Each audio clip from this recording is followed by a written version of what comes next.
Hey everyone, it's Swank Ivy with another Letters to an Asexual.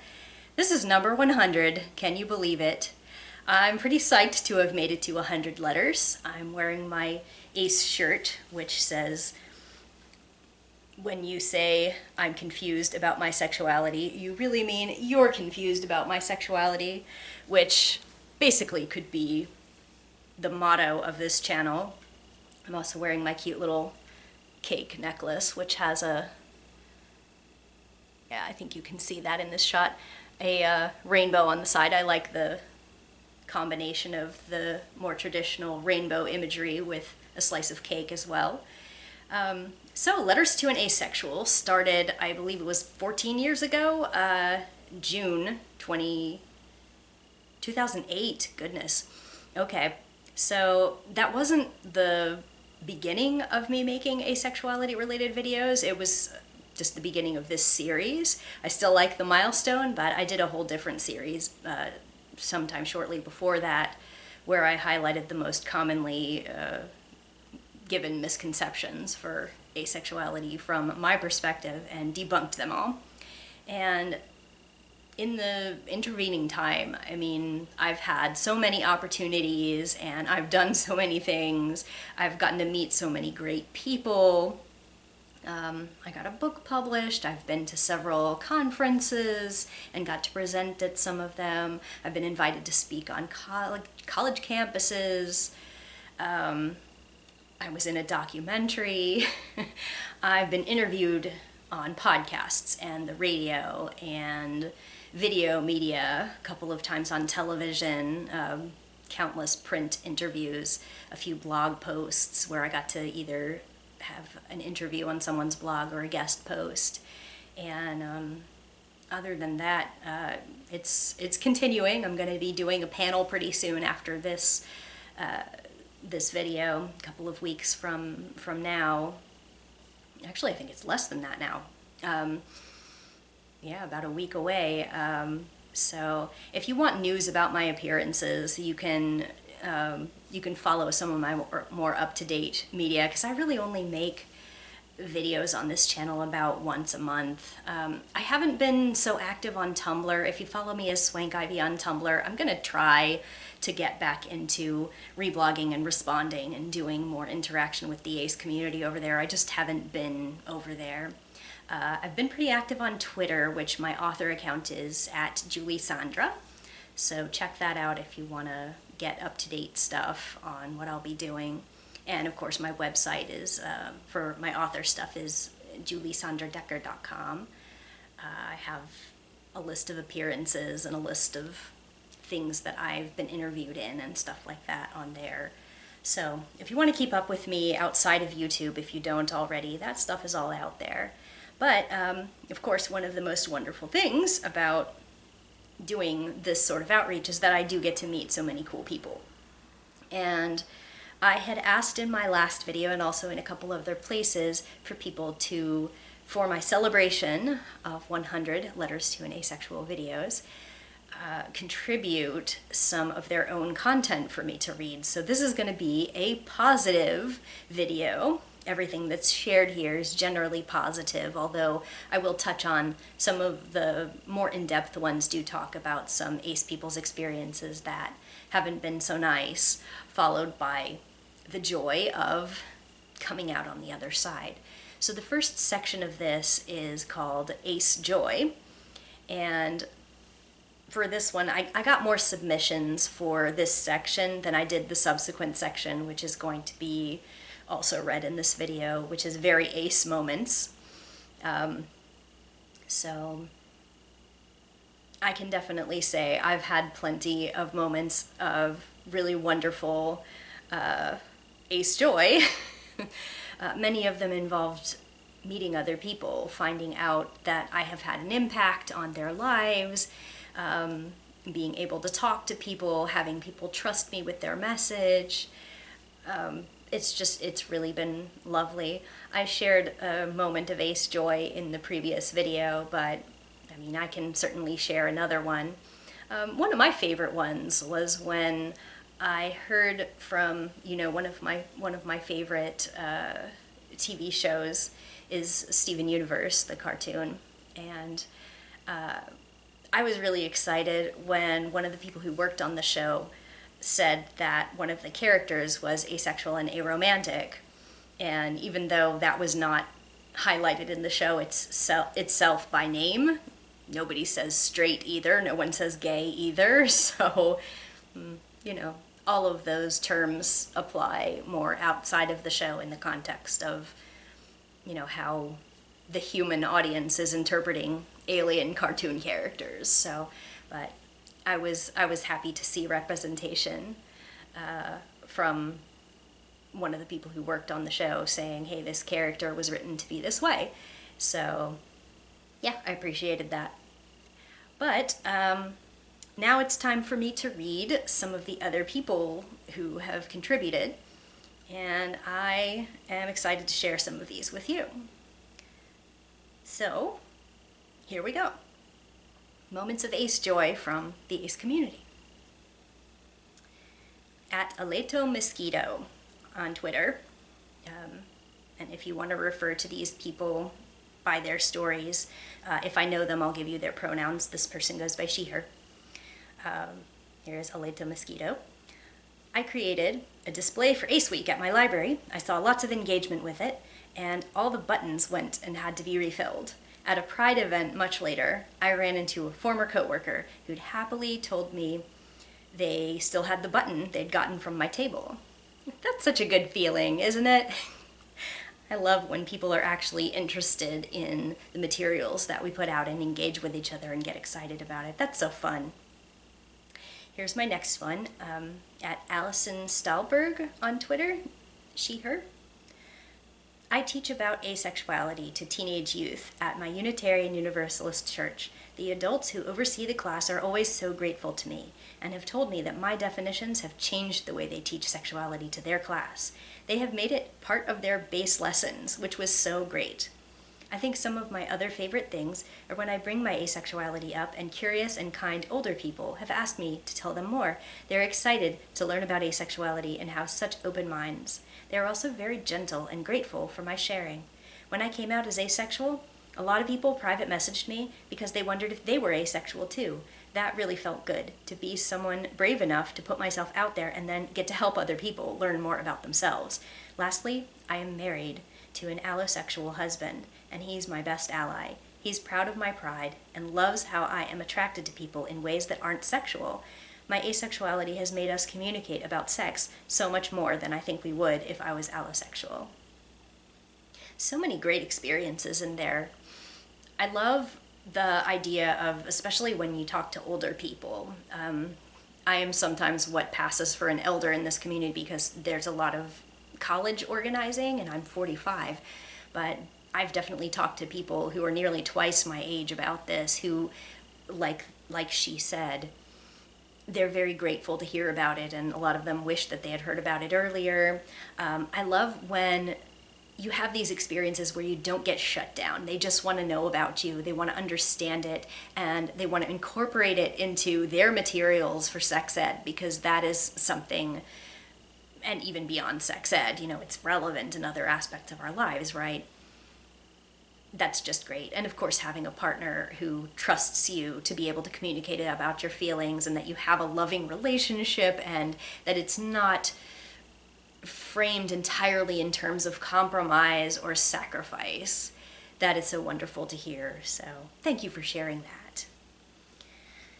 Next story, at Alluring Skull on Twitter, she, her. I dated allosexual people for years and always felt like my identity was a condition or an inconvenience. I had real, serious anxiety about cohabitating with a partner because I thought that in order to be fair to them, I would have to have a regular sex life that I could maybe grow to enjoy. It didn't feel possible that I could be in a relationship that accepted and celebrated my asexuality until I began dating my girlfriend, who's also ace. I have never felt so safe and so wholly accepted, respected, and loved as I do in this relationship. No need to explain asexuality from the ground up. No anxiety about feeling obligated to engage in sex for my partner's sake. No guilt or shame over not having an interest in sex. It's so incredible. I didn't think I would ever get to have a relationship like this as an ace person. That is really inspiring. And even though there are people like the previous commenter who are able to find common ground with an allosexual partner, this is the ace side of that. I mean, it's out there for those of you who would really prefer to and be more comfortable with an ace partner. This is a success story. You know, don't let people tell you that you can't have things on your terms when they're a deal breaker, because, you know, people like this person found exactly what they were hoping for, and it's just it's so inspiring to hear that kind of relief. And it's sad that our society does have a lot of expectation that they put on us about how, well, you're going to have to compromise on this, and that's just life. It's not true. It's not true for everyone. And if you are lucky enough to find one of the people in this world that you can have that kind of relationship with, that they're really your partner, you know, you want the things that most matter to you to be in common. So that is one legitimate way to find it. That's wonderful. Thank you for that. Next commenter is at AltoGeek16 on Twitter, she, they. I just saw your post about your newest, more positive side of ace letters. I want to share this story and some pictures. I am asexual and aromantic. Last year in July, I got a random text from my mom asking, how do you identify? I wasn't sure what she meant at first, so I asked her, like, sexuality? She said, yeah. I had never explicitly stated I was aro-ace to my mom, and I was 24, and had never publicly stated, since I didn't feel it was a big concern, it's just who I am. She ended the conversation after that. Flash forward to about 6 days later, and she dropped off some macarons for me. I didn't think much of it until I opened the bag and found 2 boxes with the colors of the asexual and aromantic flags. She said she showed a picture of both flags to a local vendor and asked them to make macarons of any flavor that matched the flag. Safe to say I ended up playing Bean Boozled with the macarons, but it was no questions asked. Few messages, and suddenly, flag macarons. That is really cute. I love that. You know, and especially when we do have a lot of stories about parents that do not accept our sexuality, or they say it's a phase, or they, at very best, kind of tolerate it without saying anything. Intentional support like this really means so much. And if there's anybody who is listening to this who wants to know how to support their ace friends and family, this kind of thing really lets us know that you're paying attention and you care. And those macarons are really adorable. I love that, and I love macarons. It kind of reminds me of when my book came out and my mom got me a cake that had the ace flag and a fun message on it. So it's very nice, isn't it? Thank you for sharing that. Next person. In case you haven't noticed, this is in alphabetical order, and we're still in the A's. At Amethyst Ace 1, they, them. I meet a lot of strangers online, and by far my favorite experience has been having an enthusiastic book conversation, and then realizing both of us are ace. Secondly, anytime I tell someone I'm ace and they know what I'm talking about, it's happened more times than I can count, and I'm always shocked and euphoric. That's a wonderful story too. And don't you love when you're talking about one of your interests and then you find out this other interest that you have in common is also there? It's just really exciting. Just like, it's like, oh, bonus. That's a lot of fun. Thank you. Next person, at Clovergrass on Twitter, she, her. I wanted to share a moment of ace joy. At my university, we have a club called Ace Aerospace, and one day the topic of ace rings came up, and like 5 different people all thrust forward their hands with black bands on them. It just reminded me and represented how special it was to get to be in a space where we could find physical community and find our people, rings elevated from flagging symbols to expressions of pride. Yeah, that is very nice. It's nice to have symbols that we all identify with and that people are actually using in the community and find that to be a bonding experience. That is very sweet. I like that one. Next, at Exogeology Rocks, they, them. Some years back, a friend showed me a song about a book character, often headcanoned as aro-ace. That got me into a geeky music genre with a super welcoming community that's largely queer and entirely supportive. About a year ago, I was invited to make a song for an LGBT compilation. I felt so honored. I could write about whatever I wanted, so I thought back to that first song that got me into the genre, and I wrote the aroace character's perspective. I didn't even use the words aromantic, asexual, or aroace. I just put down my thoughts and feelings in that character's world. But everyone who listened to the comp got it. No one questioned whether it was queer enough. And I even got positive comments. It all felt amazing. In a book series I love, the latest installment has relationships of various kinds as a theme. We even learned that 2 planets are dating. But what really took me off guard, a new friend who's ace. I went through that scene again so many times and couldn't stop grinning. So, yeah, that's really special when people are keyed in enough to the representations of how aromantic or asexual characters or speakers will look without having to say, hey, I'm ace. If you can understand the language of something that's more subtle and still hear that message loud and clear, that is really validating. I like that. And about the new ace friend popping up in a series that the person likes, I actually recognized that, and I asked the person, I asked them on Twitter, hey, is that the Diane Duane series? And it is. So, yeah, that's from Young Wizards, and I remember coming across that scene. I liked that scene too. I didn't so much like that. The main character is straight in that series, and she kind of just had this, wow, there are people who aren't straight, that's baffling kind of response to that character, but at the same time, it's not like she was dismissive of it or anything, so I don't know. I didn't really have quite the same reaction that this person did, but I did appreciate that they were trying to diversify the cast and that they were putting representations of people who were not straight in the book. That was, they did have gay characters in previous books, so it's not like it was just an afterthought or anything. But yeah, that was a surprise. That was nice to see. So yeah. Next person. At Genesis, I don't know if it's Genesis or Gen Isis, but either way, 12224 on Twitter, she, her. I have a comic artist friend who we'll call Sandra for privacy's sake, who has a ton of OCs that she does sketches of regularly. A ton of her other readers, particularly our other friends Felicia and Kay, again, names changed for privacy, keep teasing her in a friendly way that she always draws her characters hot, no matter who they are. I'm always among the only people besides Sandra herself who never sees it. I relate to that too.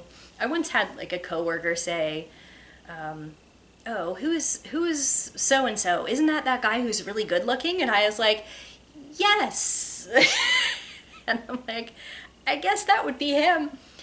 It's funny how everybody kind of agrees, like, yes, this character is very attractive. And like, I mean, I understand aesthetics and stuff. I have certain things that I like looking at more than other things.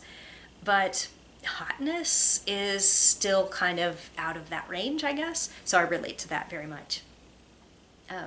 There was a submission from an anonymous she/they on Twitter.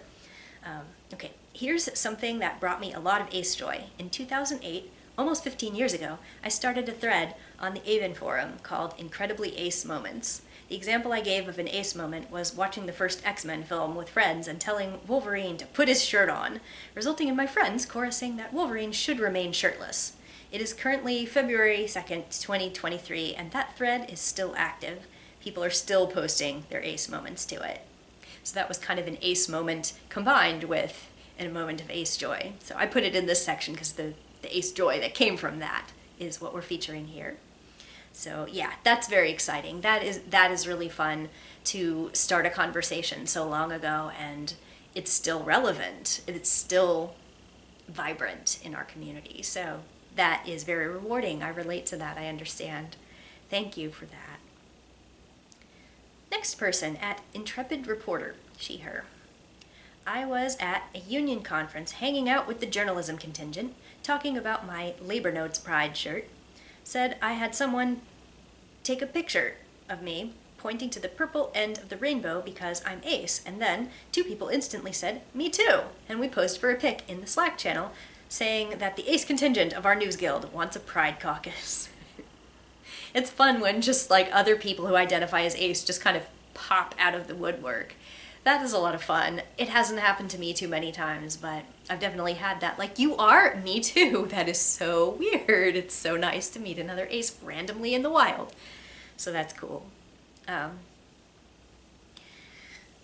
next person who commented on YouTube was Jello5956. I don't know this person's pronouns.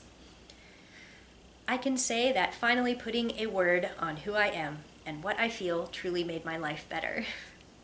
No more wondering what's wrong with me. No more trying so hard to fit in with the sexual people around me, only to inevitably fail and not understand why. Now I can just tap out, say to myself, oh, this is something I can't understand, let's not bother with it.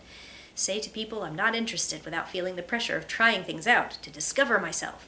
I know who I am, I know what I am, and I don't need to try to fit other people's idea of normal, because I am my own normal, and I don't need to change it. Yes, we get a lot of pressure, obviously, in the ace community. We get a lot of pressure from people in our lives that we need to be more open to their way of life, that we are being closed-minded by expecting our identities to be respected, but it's not like we didn't notice that people expected us to, quote, be sexual, right?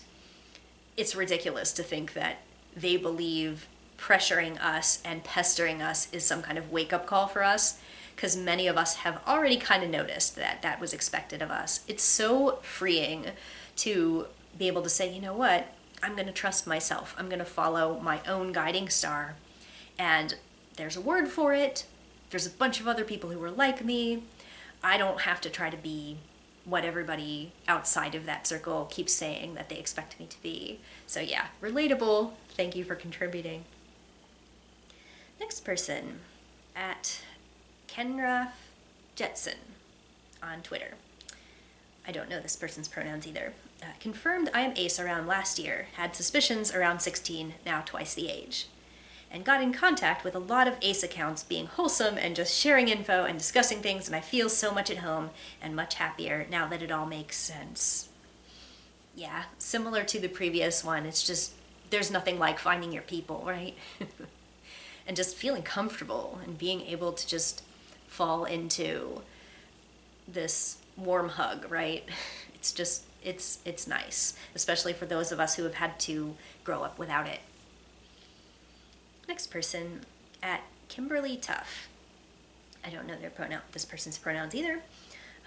Okay, I had a really nice moment when I was wearing a purple, white, gray, and black lanyard at work, and one of the other staff members came and asked if I was asexual and said he was too.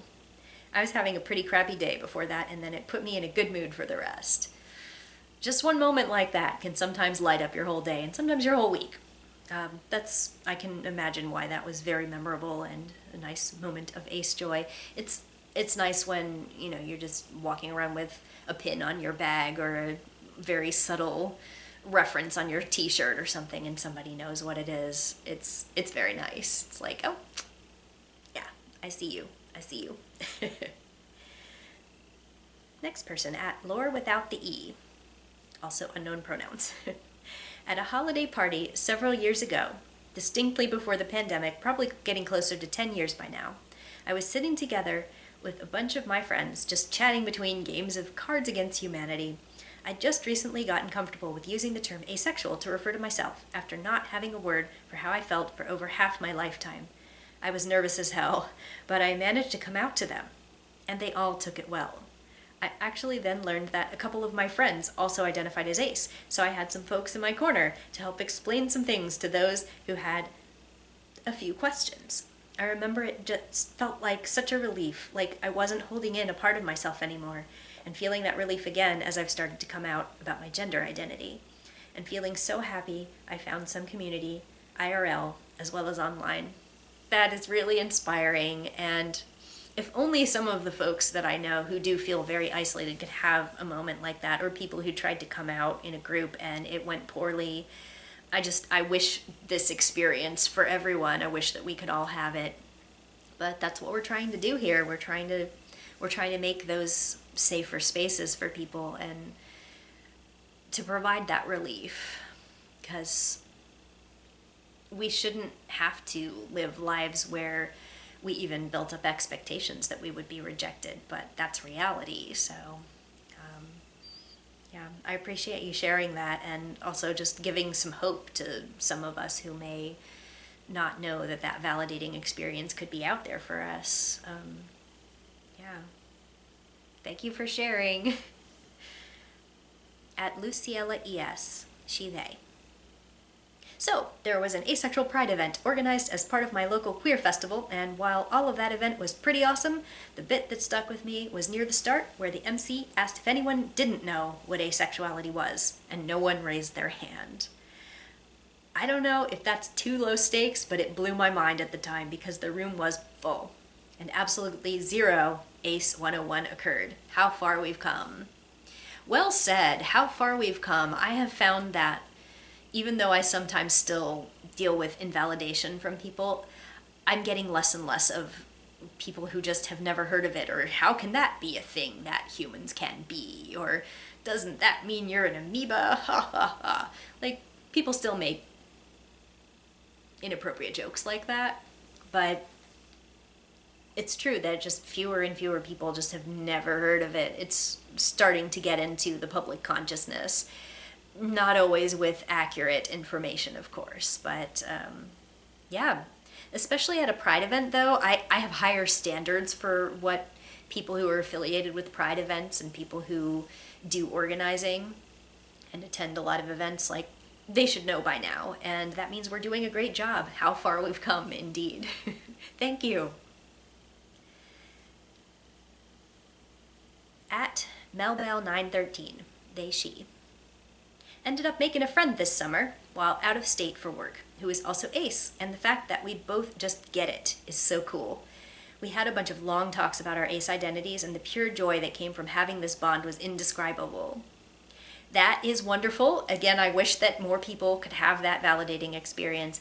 There really is nothing like it, right? Where instead of having a conversation about asexuality where you're on the defensive or you're just trying to explain basic 101 stuff, versus those Me Too conversations where you can't believe that somebody else knows so much what it's like, and you're just joyously sharing experiences that are just like, I know, right? That's great. I'm glad you shared that. Thank you. Next person. At Miss Sampo. I don't know the person's pronouns. My ace joy was a small one, but it filled me with delight. I was accompanying my baby sibling to a local punk concert, and since this was happening during Pride Month, I pinned my ace and aromantic flags to my jacket to show my pride. And not only did people compliment my flags, but they knew what they stood for. And those who didn't recognize the flags still knew what asexuality was, and were delighted to see my pride. When I first learned about asexuality via Avon at 13, I was constantly explaining and re-explaining myself, but now people know, and people are supportive. For every ignorant comment and bigoted remark, there are still people who support ace pride, and the number is growing. I think that is one of the really important things that we as community organizers and community members and just individuals should focus on, that it is getting better, and it's not doing it by itself, it's doing it because of us, because of you. But it is getting better, there is more awareness, and sometimes even if they don't know what the flag means, they might realize, oh, that might be a pride flag, maybe I can ask a question, a polite question, and be educated about it, or realize that it stands for something I already know something about. When it's friendly, when it's supportive, when it's just like, oh wow, great, I support you, that's cool. When you don't even have to have a conversation about it. When coming out to someone doesn't mean that you're cringing inside. It's wonderful. That's great. Thank you. Next person, at Musical Potatoey on Twitter. I don't know the person's pronouns. Learned about asexuality during lockdown while trying to be a good ally during Pride Month. And came out to close friends and family. My best friend, who is very straight but a brilliant ally, unexpectedly got me a little sheep ace pin. for my 18th birthday. I was so surprised and I felt so unbelievably loved and accepted. It was my first thing with the ace flag on it, and it still means so much to me every time I wear it. Yeah, that's really nice. Like, not only did you receive like a cute thing to show your pride with, but that it was given to you by someone who was an ally. And, you know, not to diss straight people, of course, but they can kind of decide whether they want to be allies, and if they decide not to be, or to not be particularly supportive, nothing really changes for a lot of them. They can just kind of go on with their lives and nothing happens to them if they accept it or don't. So allies are important. I mean, it's really important to have people in your life who will support you, and you know, that they're listening, that people who are willing to do something like give you a cute ace flag sheep pin are probably going to stick up for asexuality when you're not there, be able to educate about it, be able to ask educated questions. So yeah, that's really great contribution. Thank you. Next person, at Nyomimasu, she, her.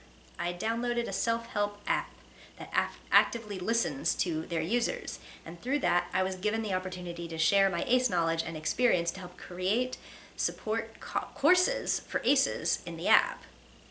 That is really cool too. One of the main problems that people who are ACE, and definitely people who are not either female or male, people who have less popular identities, we aren't represented on surveys, we aren't represented in mainstream education. A lot of times we're an afterthought, or we're grouped in as other, or don't want to say, and stuff like that. And this person, you know, she took initiative to create materials and, you know, interact with a choosing to be inclusive app, which somebody else asked her what it was, what the app was called, and it's called Evolve, apparently. So that's really cool. Self-help app that is inclusive of ACEs with contributions from an actual ACE member. That is really cool, and good on you for doing that and for sharing your story. Thank you. Next person is at Queer Honking. I do not know this person's pronouns. That time when I met a new friend early on in college and opened up to her about being asexual and not into that stuff. And she just looked thoughtful and went, huh, maybe I'm asexual too. And we had a friendship where we never talked about sex ever. Ace Joy was turning on The Imperfects shortly after its release, and one of the characters coming out as Ace, a main character, an Ace main character, an Ace main woman of color character. When I found the term asexual for the first time and knew it was me, and spent hours upon hours reading about other people like me who understood me and felt like me. I think one of the common threads to a lot of these is acceptance and numbers, you know, feeling like, okay, I see myself represented in this case and in the story that I shared at the beginning, in the media, having stories that are about us, that are stories that are not just about us coming out, but have that as a relevant part of who we are, and, you know, not having it just be an issue all the time, or presented like it's a sex problem. And then having a friend who, you know, you might lead into understanding themselves better through talking about asexuality. I've had that experience, definitely had that experience a bunch of times. I can think of 6 or 7 right now where talking about my own experience had the other person being like, you know, I've had sex, but I felt this way about it, and, you know, I thought I was just a weirdo, and, you know, just sharing anecdotes and starting to realize, you know what, this orientation makes a lot more sense than just defaulting to assuming I was straight or gay or, you know, whatever else. I might have to modify that and say, you know, I'm a gay asexual or whatever else. So yeah, that is definitely some nice validating experiences of talking to friends, of knowing your terms, of being able to see people like you talking about the experience online, and of course turning on the television and enjoying a TV show that you would have enjoyed anyway, and then as a bonus it has an ace character. That's really cool. Next person, at Shadow El Diablo. I've always loved cartoons since I was young. Sorry, I also don't know this person's pronouns. I've always loved cartoons since I was young, and watching new cartoons on my long list of cartoons and seeing ace representation from characters like Todd from BoJack Horseman or Elijah and his relative on Big Mouth really gave me a sense of warmth. You know, I haven't watched either of those, but I did hear about those characters, and yeah, more of the same about just how important that is, and then just hearing from the actual people that that was for, like, oh my gosh, I can see myself. And on top of that, it's really nice when mainstream media and mainstream television shows and books and stuff are including these characters and showing that their lives are interesting enough to write stories about. That's really where it's at. It isn't just for us, although that's wonderful to have that validation and that representation. It's for everybody to know that we belong in those stories. So thanks for sharing that. Next anecdote is from Shadowfire, she, they. Ace Joy, meeting all you fellow A-specs on Twitter. I have no real-life A-spec friends. If you want them, I hope that you do find them, because that is really validating and fun to have as per some of these other accounts. But, you know, I'm not going to discount the wonderfulness of online friends. I have so many of those. Some of them started as online friendships and became, you know, people that I might visit and stuff like that. But, I mean, having an online community is amazing, and yeah, I'm glad to see that called out as well. Thank you. Next person is at SuperOKBree on Twitter, she, her. My ace joy is best described in temperatures. The cold tears cried when telling my fiancé that I was ace and understanding if he left, and the warmth of his embrace that held me through the tears. His warm breath reminding me that he loved me no matter what. We've been married for a year now, in the warmth of May. That's very poetic, very lovely way of framing it. Some of us, yeah, we do feel like being ace is a flaw. It's a deal breaker. It's gonna lose us, our closest people. And even though, I mean, I'm not gonna say that it never breaks people up. It obviously does. And there are some people who say, you know, listen, I need my life partner to be someone who's sexually attracted to me. You know, it hurts when you're not compatible, but it's possible to be compatible.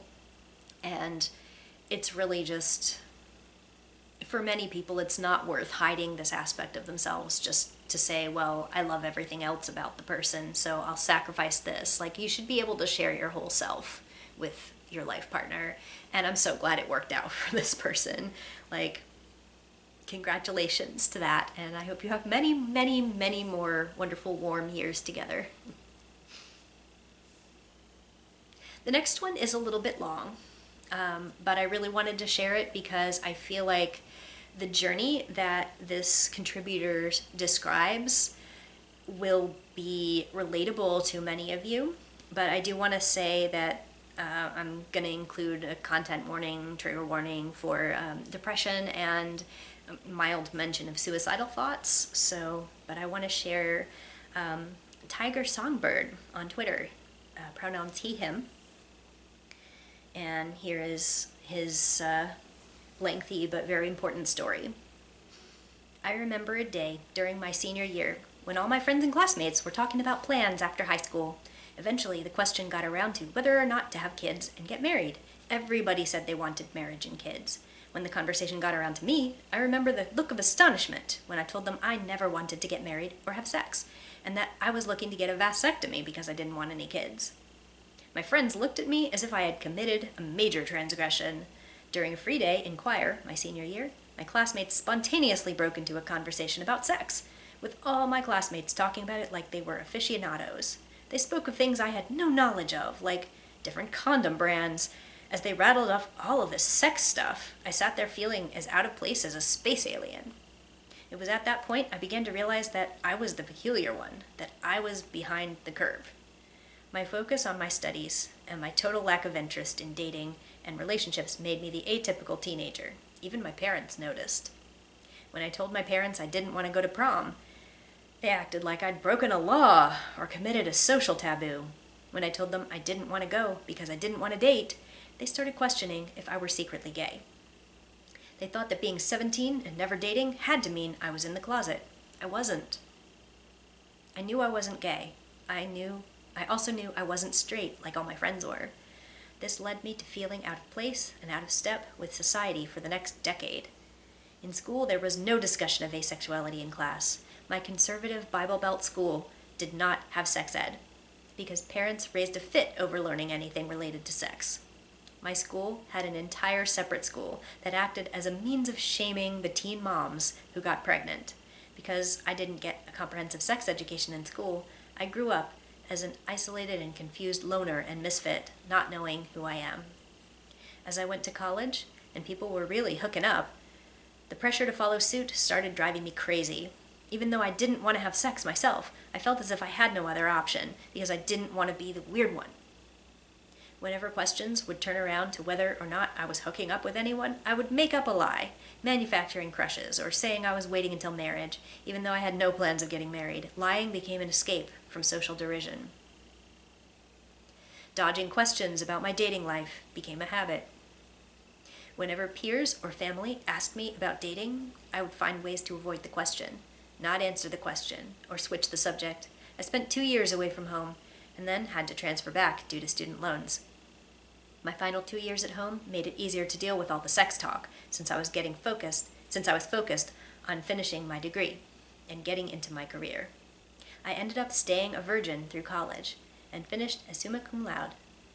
I felt great glee finishing college. However, the feeling of being an oddball stayed with me after college. The pressure grew immense. Everyone was already either having kids or had kids. Everyone was already paired up or hooking up. I stuck out like the sore single thumb. I was still facing the same questions that people peppered me with during college, except now there was no escaping stigmatization. To try and dodge questions, I began to call myself celibate, so I could have an excuse. I even considered becoming a priest, not only because I thought it might be perfect for me since I didn't want sex, but also so I could give a reason for why I didn't want sex. I still didn't know what my sexual orientation was, and celibate seemed perfect for me. I ended up not going through with becoming a priest. With all the scandal surrounding the Catholic Church and the movie Spotlight highlighting the scandal, I discovered that celibacy was not what I was intrinsically. I didn't feel any inclination toward sex. Celibate people were just choosing to not act on theirs. After figuring out I was not celibate, I was 25, stuck in a deeper state of confusion. The questions still kept flying at me. Are you seeing anyone? Do you have a girlfriend? Do you have any kids? Now, I was expected to not only say yes to every question, but I was expected to have a plethora of trysts that I did not have and did not wish to have. Now my virginity became a shameful secret, an albatross on my neck. During my first year at a new job, I had to take mental health days because I couldn't deal with the stigma of being the misfit. I was constantly watching over my shoulder, guarding my secret of being a virgin. I was so scared of people finding out I had never been on a date and never had sex, and being embarrassed and mocked for it. I was feeling shame and insecurity. No one could help me figure out who I truly am, and it was hard for me to even articulate my persona. I was dying inside and out, with no support system around me. I quit church because church essentially became a marriage retreat focused on couples and children. My last church marginalized singles as outsiders, and when we didn't want to do courtship, we were kicked out and ostracized. Leaving my faith community was not an easy decision. I became estranged from my family because they felt I betrayed my upbringing. Losing my faith community also meant losing friends and gaining loneliness and isolation. I was at my all-time low. Sadness was no stranger to me. It was my best friend, weighing me down. Some days I felt suicidal, with visions of driving off a cliff or free-falling from a building. I felt that I had reached the bottom of my rope. It turned out I was on the climb out of the darkness. One day, I went home and began to type into my computer. I found a post on an old website from when I was 19 in college. I described everything I wanted for my future. I scrolled down, and a comment struck me. Somebody said I was asexual. Asexual. Lo and behold, that comment was the beginning of discovering my truth. I did a Google search on asexuality, and I came across an old YouTube video of a 2020 episode about asexuality. As I watched the video and began hearing their experiences, everything started to fall into place. I navigated to AVEN, Asexual Visibility and Education Network, and what I found there helped me complete the puzzle. When I was 19, living in that college dorm, I had posted on AVEN that I wanted to be a virgin for life. That post stated exactly everything I was still feeling at 26. I questioned if I was asexual at age 19, but family and friends were all saying that asexuality was for plants. So I just went along with what they said, instead of accepting my asexual truth. Coming back to that same post I wrote at 19 was the final piece in helping me see myself for who I really was all along. I knew then and there that I am asexual. I broke down and cried the day I discovered the truth, this time crying tears of joy. I cried an outpour of joy greater than any I had ever felt before. 6 years later, I have actually never been a more joyful person. I grew up on Disney movies and children's books telling me that the only way to be happy and complete as a guy was to find a princess, woo her, and marry her. Whether it was the prince kissing Briar Rose to awaken her from her slumber, or Ivanhoe winning the hand of Lady Rowena, fairy tales constantly inundated to me, a message that being a man meant being a knight in shining armor, rescuing and wooing a mate. Even though I didn't have any interest in dating or being in relationships, society and culture kept whelming the concept of amatonormativity at me, stating that dating, sex, and romance are just things you are supposed to do to be normal. Society kept reinforcing the idea that dating and relationships are things everyone has to do to find the person who completes them. It turned out I never needed completing. I was complete all along. So, relatable, eh? My favorite part of that was him finding his own old post where he knew himself, but no one around him trusted him to be true to himself, and they were like, no, you're not. So many of us have heard, no, you're not. And, you know, especially when you're surrounded by people who have expectations of you and tell you you're selfish if you don't get married and have kids, or tell you you're a weirdo and shame you and all of that. It's really hard sometimes when you don't have any support system to figure out, like, where do I belong, and being true to myself, is that actually worth rejecting everything I was raised with? It's especially difficult for people who are marginalized on more than one axis, because, you know, sometimes you try to run to a community that embraces you for your sexuality and then you find a bunch of racism or something like that. And I mean, that can be true in the ace community. It's certainly not unheard of. And yeah, there's racism here.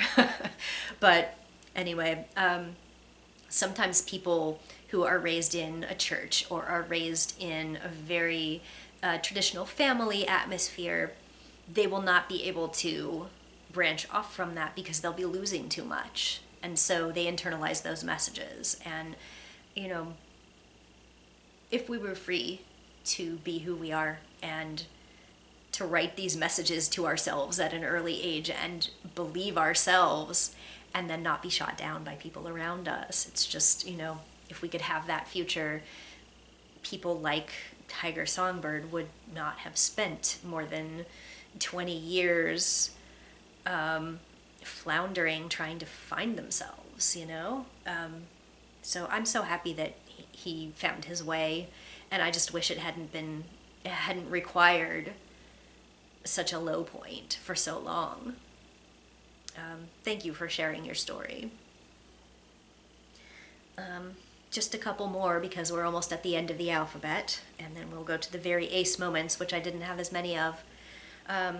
So at Witchpins, unknown pronouns, says, this isn't so much a personal experience of ace joy, but I still feel it a lot when I see others realizing there's a name for the thing they've been their entire life.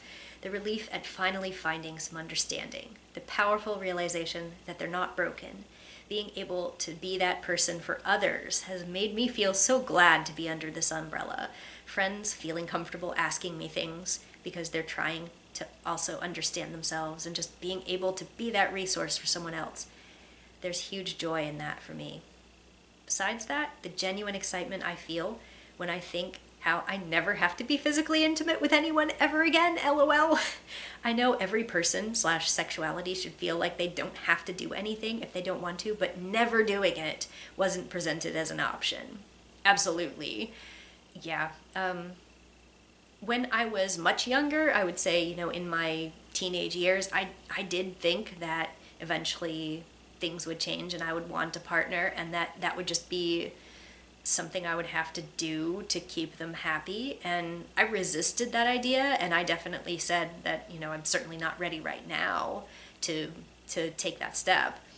But, to know that it can be never. You can decide this is an absolute deal breaker for me, and there's nothing someone could offer me in a relationship that would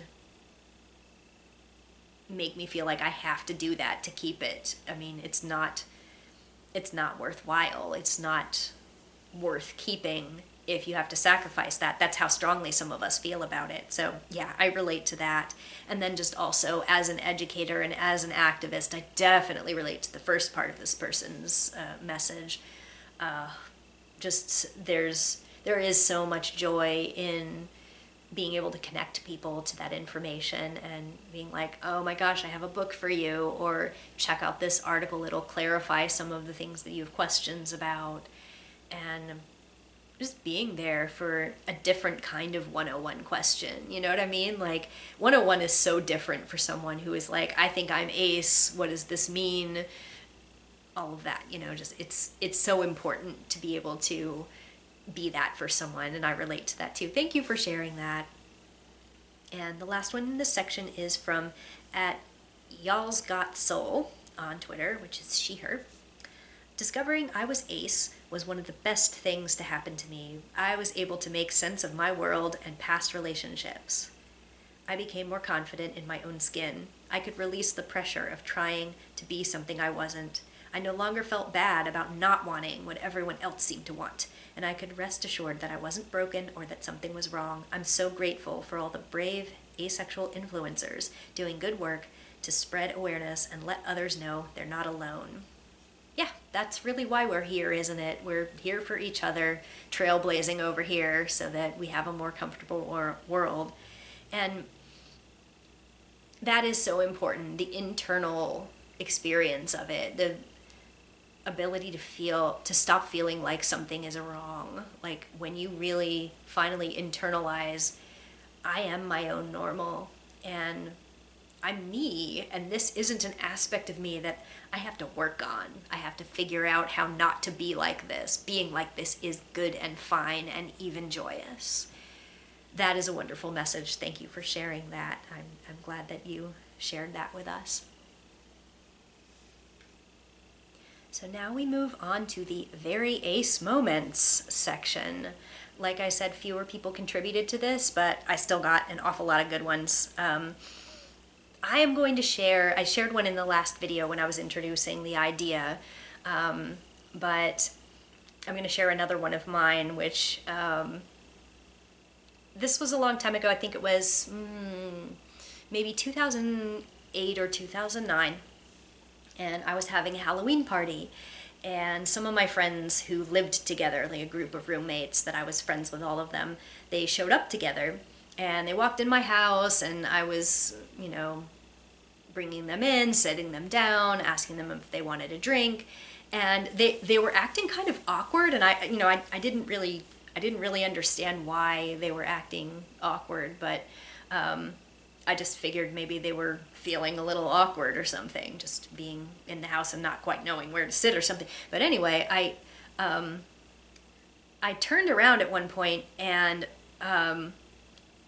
one of my friends was thrusting his crotch at me, like he was doing this like kind of like movement. And I was like, I was startled because I was like, this is not like this person. I'm like, what is he doing?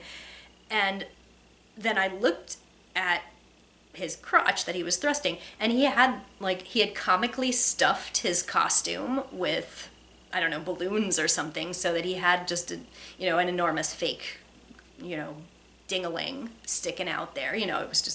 It was very exaggerated and funny. And I had not noticed. And the reason they were acting awkward is like they were standing there waiting for me to notice the giant dick, right?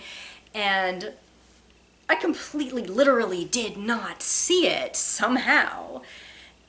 And I was like, they were like, how could you not see it? It's enormous. And I'm like, I don't know. I guess I just don't look at crotches very much. And one of my friends who lived with him, he said, I don't know what that says about me, that as soon as he came out of his room in that costume, I looked right at his crotch. Of course, that guy identified as bisexual at the time. I don't know if he still does. But anyway, that was very memorable. And I mean, I don't know if I'm just not observant or if I'm really just that ace that I literally won't notice your genitals, even if they're comically oversized in a costume, until you're literally thrusting them at me. So that's my very ace moment.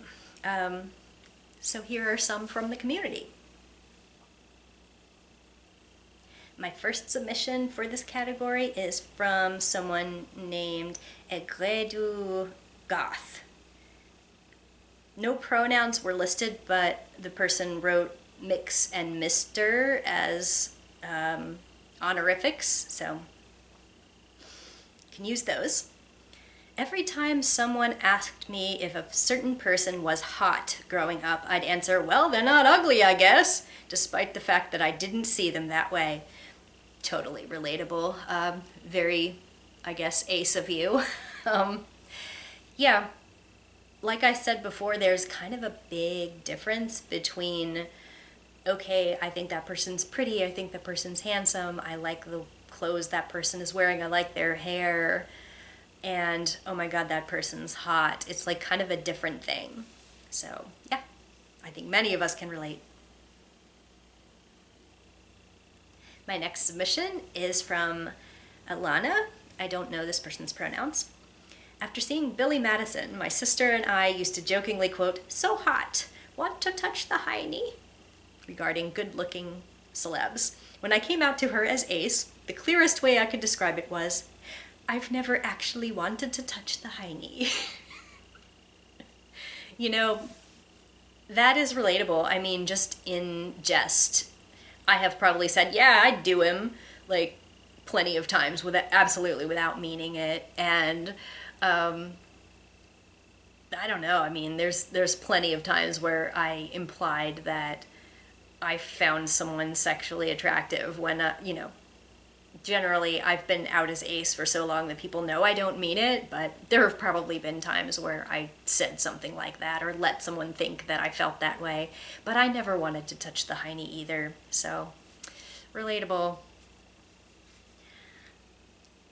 Next person was Apollonia Blink on Twitter, they, them.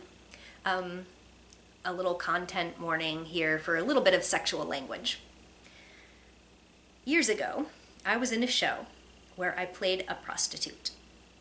I was in 2 scenes, and both have a story. The second scene opened on me waking up satisfied. Apparently I wasn't doing it right, and finally the stage manager just shouted, "Come on, just sigh like you've had the best sex ever." When I responded that I was a sex-repulsed virgin, everyone just kind of stopped and paused. Then the cast and crew came together to brainstorm. It was truly magical to me, the amount of support I got. We settled on, sigh like you just drank the best hot chocolate in the world. The first scene was something else altogether. The opening night of the show is my absolute favorite memory of any show I've ever been in. My character and a taxi driver are walking next to a river before we have sex. The idea of getting wet kept coming up, and it had to be explained to me that it wasn't because we were next to a river. My mind just didn't comprehend, and I find that hilarious. But the chef's kiss moment happened right after the sex part. To simulate intercourse in each scene, a short blackout happened. As the lights came back up, I had to sit up while looking forward. The way the seats were arranged in the theater, the people in the front row were eye level with me as I sat up. As soon as my body went up, my eyes immediately connected with my best friend. She is one of the most openly sexual people I know, but more importantly, she is the person who introduced me to asexuality. Her eyes were filled with tears, trying to hold back the laughter that so desperately wanted to escape. Bonus story that is again sexual. One of the shows that I was stage managing a few years ago required the sounds of a woman having sex in a skin film. The actresses all refused to do it, so I had to make the sounds from the booth. Now, I was usually alone up there, so it wasn't an issue. One night, though, one of my friends, who was also a stage manager, was shadowing me. I completely forgot to warn her about what I had to do, and when it happened, she was silently laughing so hard she had to leave the room. Again, this is someone who knows very well just how sex-repulsed I am. Again, not sure if these are appropriate for what you're trying to do, but I love telling these stories because I've had a lot of people tell me I will never get a non-childlike role because I'm ace and just don't get it. It being the emotions and mannerisms of an adult human. Between my acting career and my on and off jobs in the adult entertainment industry, I am breaking stereotypes and I am proud of that. So, great point there, actually. I mean, there are definitely people who are ace who can fake being sexual very well, and also to most of it, it's kind of not that much of a mystery. We're surrounded by people talking about it all the time, so it's not as mysterious to us as most people seem to think. However, with this person's experience of being just missing the double meaning of wet and not knowing really how to act through being sexually satisfied and having to kind of compare it to drinking really good hot chocolate. I mean, that's where the whole cake metaphor came from. People were like, we're not really interested in sex. Let's come up with something like, cake is really great. It's something that we can relate to having a satisfaction from something that's very, very sensual, very connected to the senses.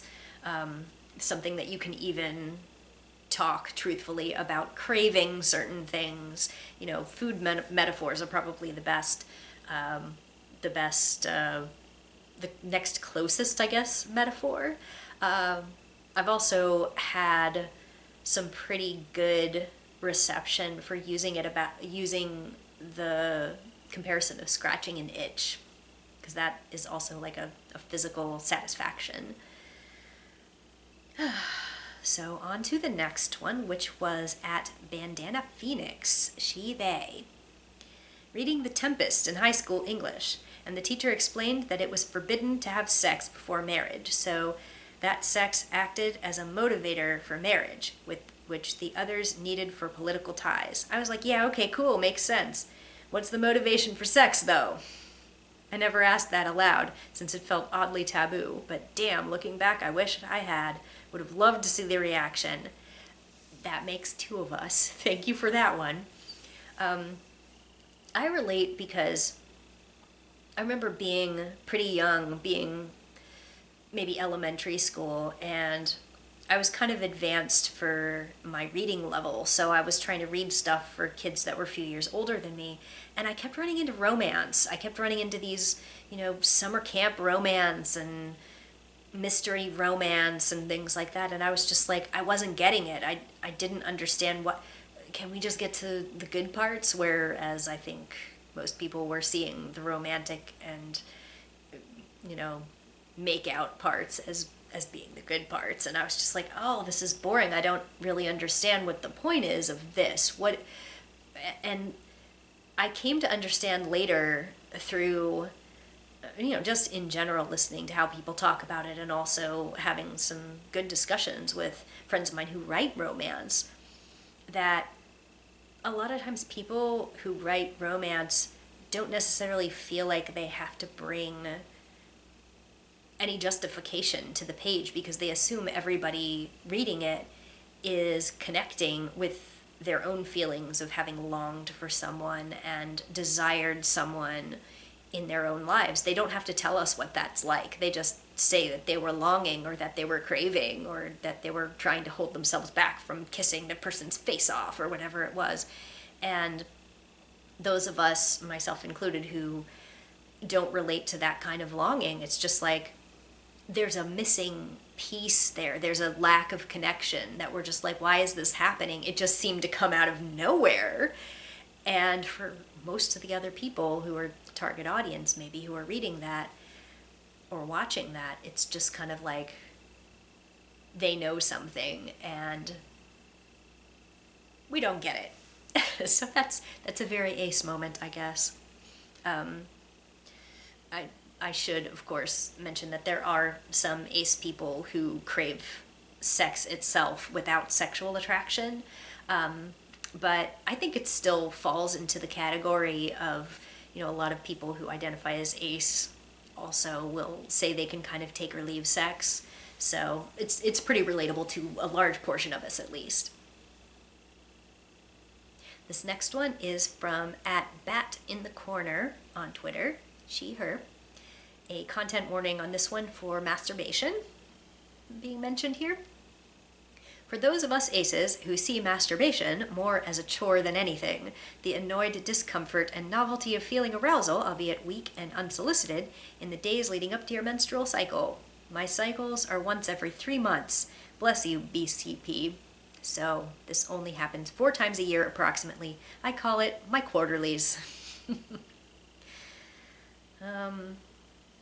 Can't say anything too relatable about that, but I have heard people refer to it as annoying, having sexual urges as annoying, or people referring to it very sort of sterilely as like, well, I just had to clean the pipes, and I've definitely heard that from people who just don't really have a connection between their sex drive and their people that it's pointed at.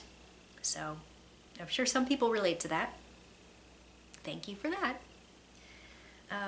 Next one is @BraunFTW. Any pronouns will do for this person.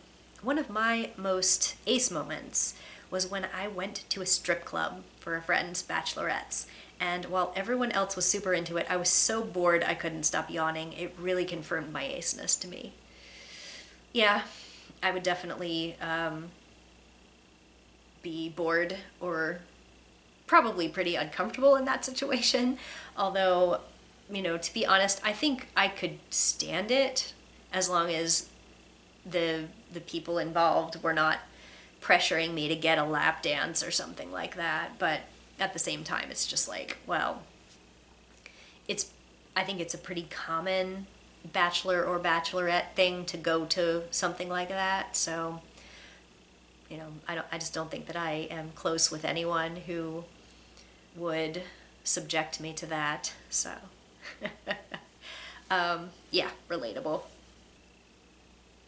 Honestly, the closest that I have to that, I think, is I had this friend who did one of those sort of pyramid scheme-y kind of things where you'd have the sales representative come to your house and host a little party to sell whatever they're selling, and they have like this captive audience. And anyway, had a friend that did it for a lingerie party, and you were supposed to come and enter the raffle and stuff like that. And I obviously was not going to be interested in getting any lingerie or sex toys or whatever else they sold from their catalog. But this friend was my neighbor, and we had also worked together, but we also happened to be neighbors. And so she lived right down the street.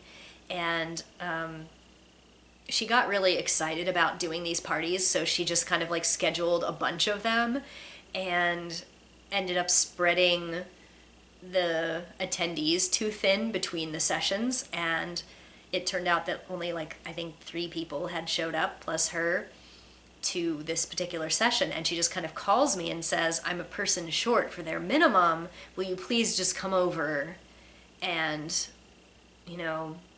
and sit here, even though I know that you're not into this. And so I had to go to a lingerie party, and I obviously wasn't interested in any of the materials, but I tried to be polite about it, and I ended up winning a piece of lingerie in the raffle that I got for coming. So, and I still have it. Turns out, like, you actually, you can get some use out of a thong even if you don't do anything in the bedroom. So anyway, yeah, it came with a top that I have never worn. I wonder if I know where it even is. But anyway, so yeah, I guess that would be the closest that I've had to one of those. Next one was from someone named M. This person submitted through email, and I don't know what pronouns they use. Let's see. One time in my high school English class, we were assigned a project after we read Macbeth. The objective was to pitch a movie adaptation for the play, and part of that was picking 5 songs for 5 different scenes to go into our film's soundtrack. I was thrilled to do this part and immediately knew I wanted to incorporate a song by my favorite musician, Imogen Heap. I combed through her discography for anything that thematically resembled any scene from Macbeth. I wasn't one to really listen to lyrics, so this was one of the first times I started listening to her songs very carefully. Eventually, I came across her song, Have You Got It In You? I started listening to the lyrics and thought to myself, wow, these lyrics have a lot of parallels to the scene where Macduff confronts Malcolm. I decided to go with it because I saw it as a song about someone trying to get another person to help them out of a dire situation. It was perfect. For the assignment, I had to write about why I chose the songs and had to provide the full lyrics so the teacher could check it over. I also had to present it to the class. Thankfully, I had a habit of hardly ever checking the teacher's comments whenever I got project grades back, so I never checked to see what she said about my choices. It was probably a good thing, because as I found out several years later, the song was not about asking someone for help. It was a sex song. The meaning of it just completely flew over my head, and I submitted the lyrics for a grade. I thought about sex so little that it wasn't even a possibility in my mind that it could be about sex. For years I thought to myself, how the hell did I miss that? I found out that I was asexual around 10 years later, and that incident made a lot more sense. Okay, this is really funny because I also like Imogen Heap, and I'm very familiar with that song. It never occurred to me that that song was sexual. And to be perfectly frank, I still can't see it. And I thought that was so funny.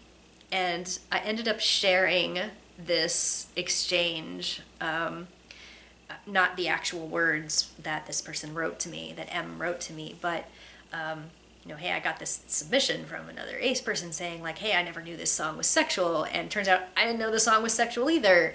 What the heck?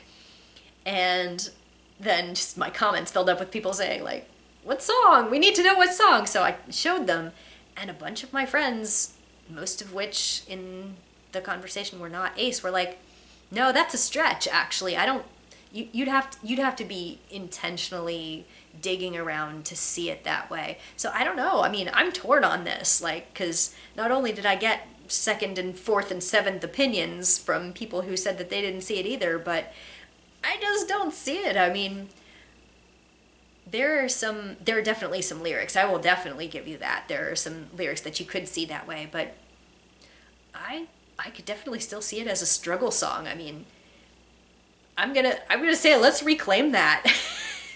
But, you know, interpret it however seems to be the best way for you. But I really love that song, and I love her. I love that artist. So I was already very familiar. Actually, if you dig back in my channel, if it's not blocked in your country, I don't remember if it would be, you can find an old version of me singing Hide and Seek from like years and years ago. So, all right. Next person is a submission from Emi Nakami. Realizing that people were actually sexually attracted to other people. For a long time, I really thought that people just thought others looked cool, or that they liked the style of another person. It wasn't until like 2 years after learning about the term asexual that I fully realized other people really feel sexually attracted, and that not everyone just thinks, they look cool, I would love to befriend them, or something similar to that. You know, this is something I've heard a lot in the ace community. I don't think I ever thought that it was fake, you know what I mean? Like, there are a lot of people who are like, that sounds like it doesn't really make sense. I think everybody's kind of making it up or exaggerating it or pretending they want to have sex because they want to sound cool, or just interpreting liking someone's aesthetic as that's enough to want to have sex with them. I knew from an early age that sexual attraction was real, but that is apparently very relatable to a lot of ace people. So, yeah, cool. So here is another submission from the previous anonymous she they that I featured earlier, who started a thread on Avon that was about ace moments. So this is this person's ace moment. I was today years old when I realized that Californication was a sex pun. I am 32. Well, that one did not escape me, but there have definitely been other situations where I'm just like, oh, okay. I get it. That was a sex joke. So, yeah, relatable. The next submission for this section is from J Archivist on Twitter, she, her. Figured I'd share one of my early ace moments that should have clued me into my aceness much sooner. I was showing some coworkers a very aesthetically pleasing model on Instagram. He has long, beautiful hair and his face is gorgeous. They all commented on and complimented him. I said, and I quote, "I just want to lay on the couch, cuddle, and braid his hair." They all looked at me like I had two heads. I got a lot of, "That's what you want to do?" from them. Yeah. Oh, yeah. Yeah, definitely. I have thought that some guys are pretty, who are very classically handsome or so, and people will tease me like, "Oh, you want to, you want to marry him, or you want to go to bed with him." I'm like, "No, no, I just think he's nice to look at." And it's, that's, I've also gotten, weird comments about like, "So secretly you were gay all this time," if I say that a woman is really beautiful or whatever.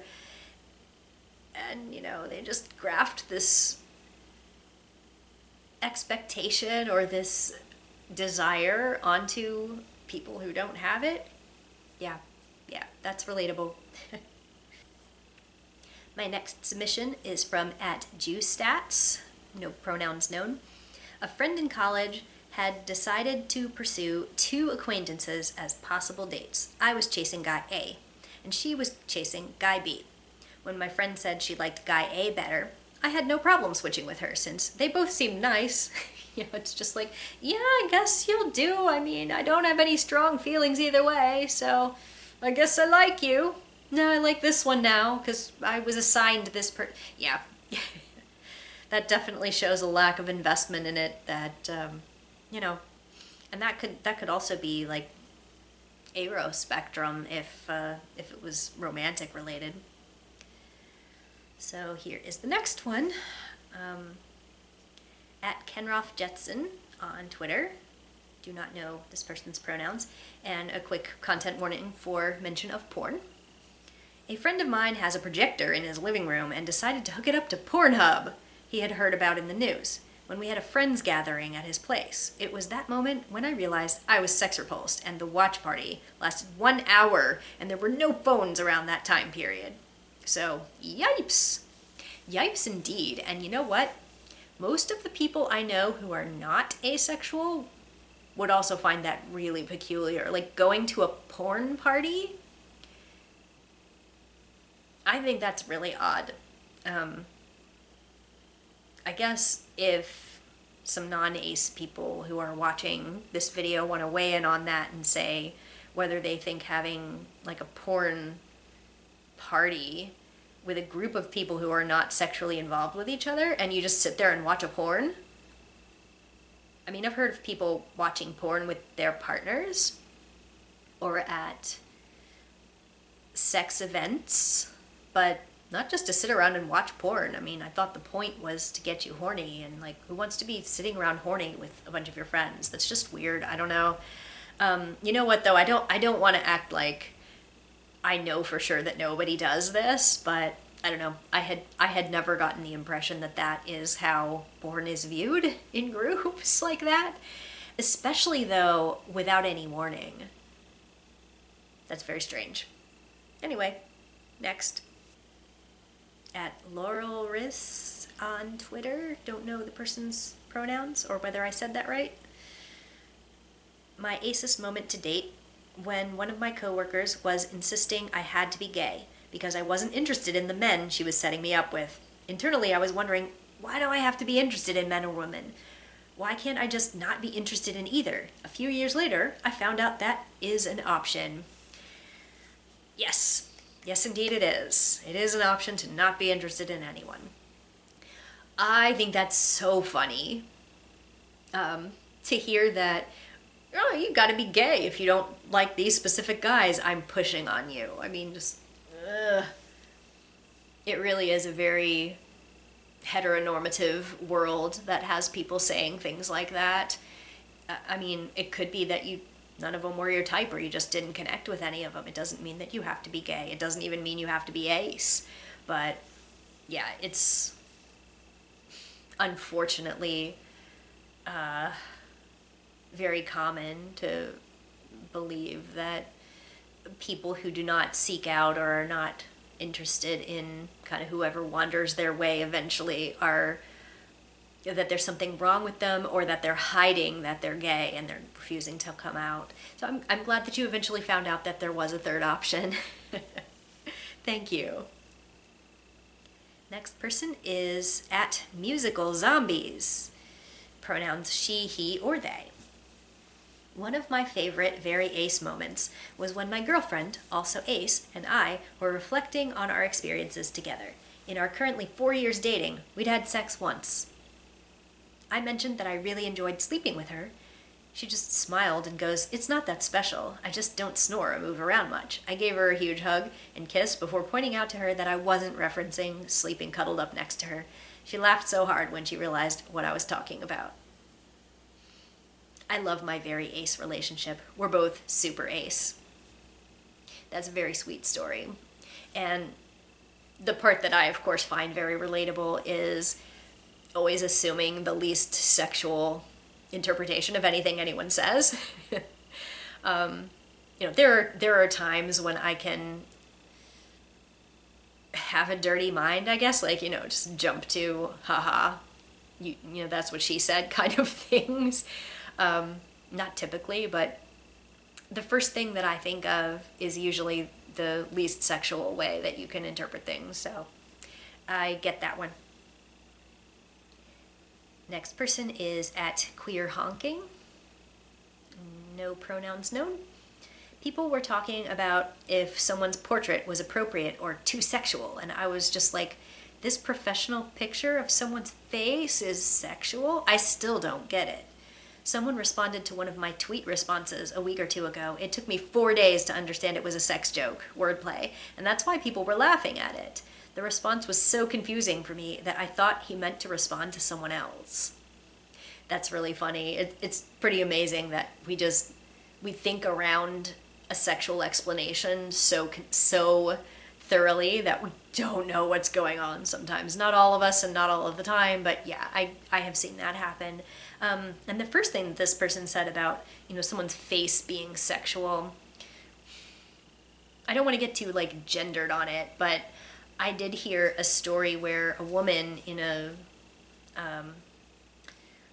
an office setting had overheard her male boss talking about how a woman's professional picture was slutty. That, why would she take such a slutty picture? And, she's trying to use her looks to get, whatever. And, she looks at this person's smiling picture of a woman wearing makeup in professional attire, not even any cleavage hanging out, and she's just like, how is that head and shoulders picture of a woman, how is it sexual? And the guy's just like, I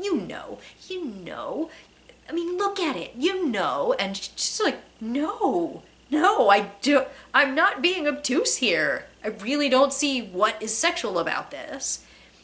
But yeah, there are some people, particularly of the male persuasion, who will say that if a woman looks attractive, it means she's being sexual somehow. And I've definitely had that, just most of the time from men, that they will say, you know, you look a certain way and I'm attracted to that, so that means you were trying to turn me on, and you can't not know that that's what you were doing. Come on, you know, you're leading me on, blah blah blah. And I'm just existing, you know, it's just my face. I definitely was not making the sex face. Actually, if you go back in my 100 or so videos in this series, you'll find one where I made fun of someone who said I was making a sexual face, and that was really funny. So, sex face! I was not making a sexual face, spoiler alert. Couldn't if I tried. So next person, at Secret Lady Spider on Twitter, they, them. I grew up loving the movie 300. It's just so over the top. Every time I told people that, they didn't believe I genuinely enjoyed it. I didn't realize until my mid-20s people thought I was sexually attracted to the shirtless buff men, and therefore was lying about why I liked it.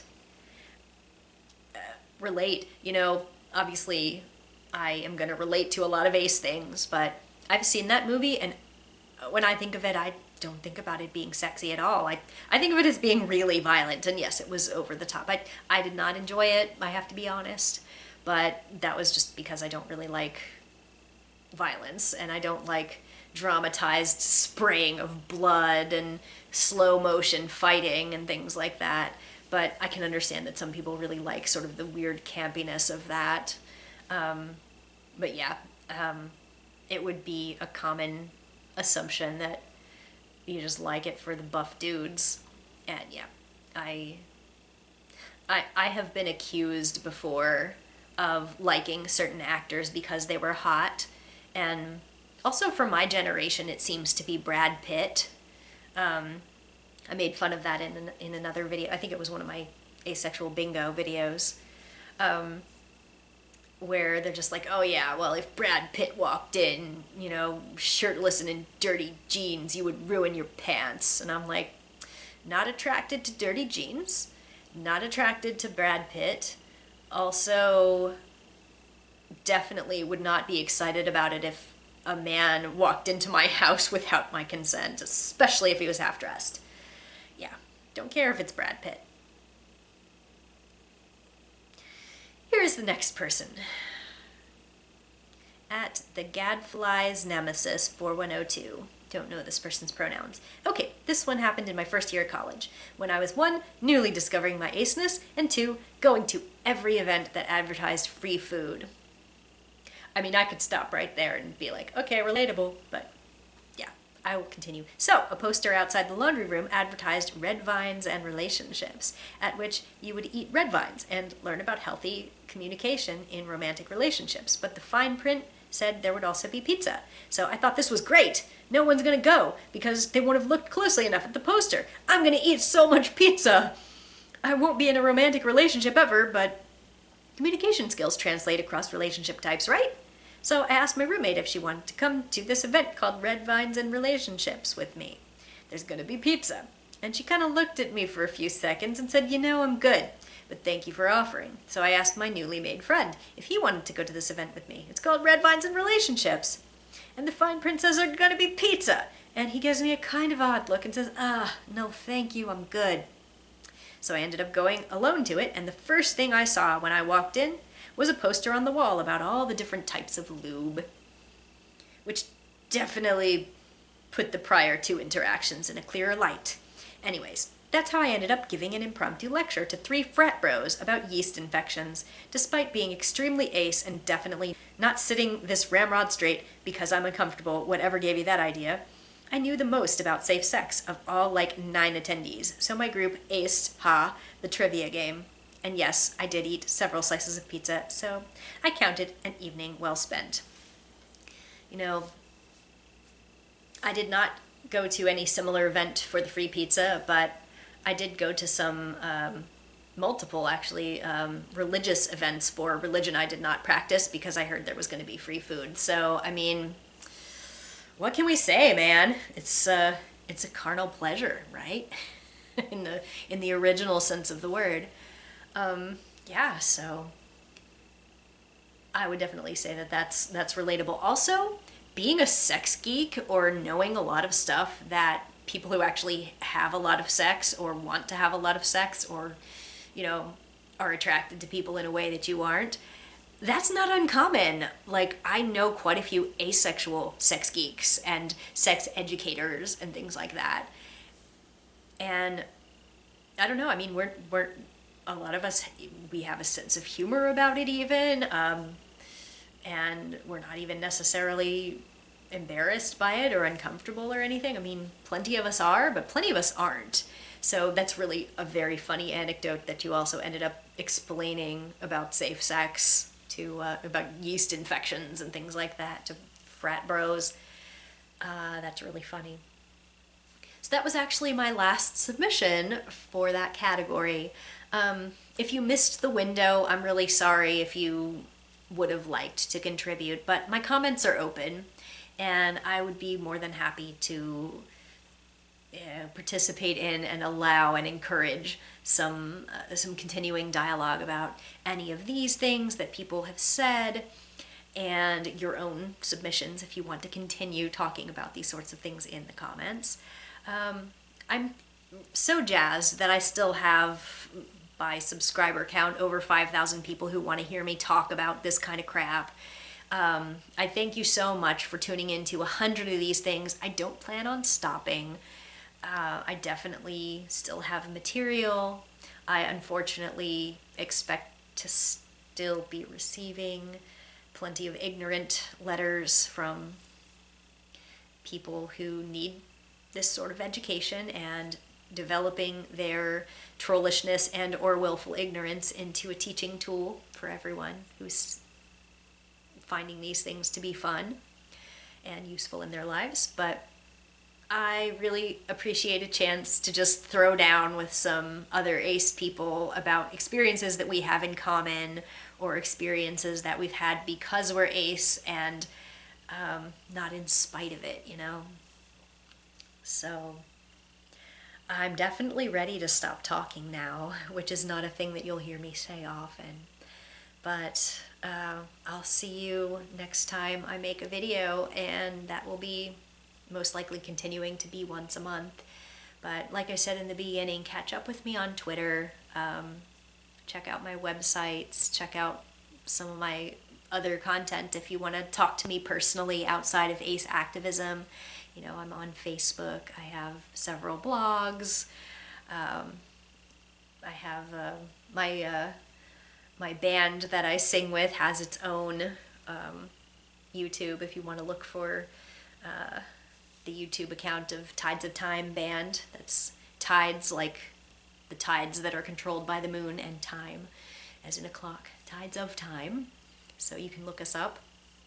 And, you know, we're having fun with that. I have a couple of webcomics. Every once in a while I'll reference asexuality in one of them, which is the one that I do about being a writer. I do book reviews on Goodreads. You know, I'm a well-rounded person that does a lot of fun stuff. So if you like me as a person and you've liked watching me for 100 of these things and you want to be my friend, or you want to connect with me over art that you also do, I am open to that. So most likely I will not think that you were a creep for doing that as long as you don't act creepy. So thanks so much for being part of this, all of the people who contributed and all of the people who are still listening. So we'll see you next time. Bye.